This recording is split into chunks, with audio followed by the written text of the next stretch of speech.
নিজ হাতে উপার্জিত কামাই, এটা পৃথিবীর শ্রেষ্ঠ কামাই, আলহামদুলিল্লাহ। পরিশ্রমের মাধ্যমে যে উপার্জন, এটাকে ইসলাম আমাদেরকে উৎসাহিত করে। শুধু নামাজ, রোজা, জিকির এগুলো নিয়ে ইসলাম আমাদেরকে পড়ে থাকতে বলেনি।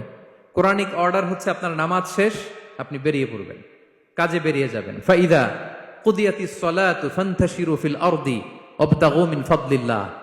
বিধানটা কার বলুন? আওয়াজ করে বলুন, বিধানটা কার? এটা কোরআনিক ভার্ডিক্ট, কোরআনের বিধান। নামাজ শেষ, গোল হয়ে বসে জিকির করতে বলা নাই আল্লাহ। আল্লাহ বলেছে ফান্তাশিরু ফিল আরদ ওয়াবতাগু মিন ফাদলিল্লাহ, জমিনে ছড়িয়ে পড়ো, আল্লাহ রিজিক তালাশ করো। নামাজ শেষ, বেরিয়ে যাবেন। কৃষক চলে যাবে মাঠে,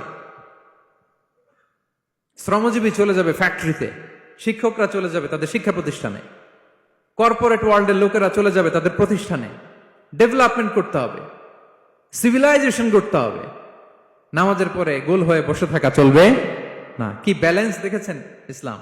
আজান হয়েছে তো মসজিদে আসো, নামাজ শেষ বেরিয়ে পড়ো, আলহামদুলিল্লাহ।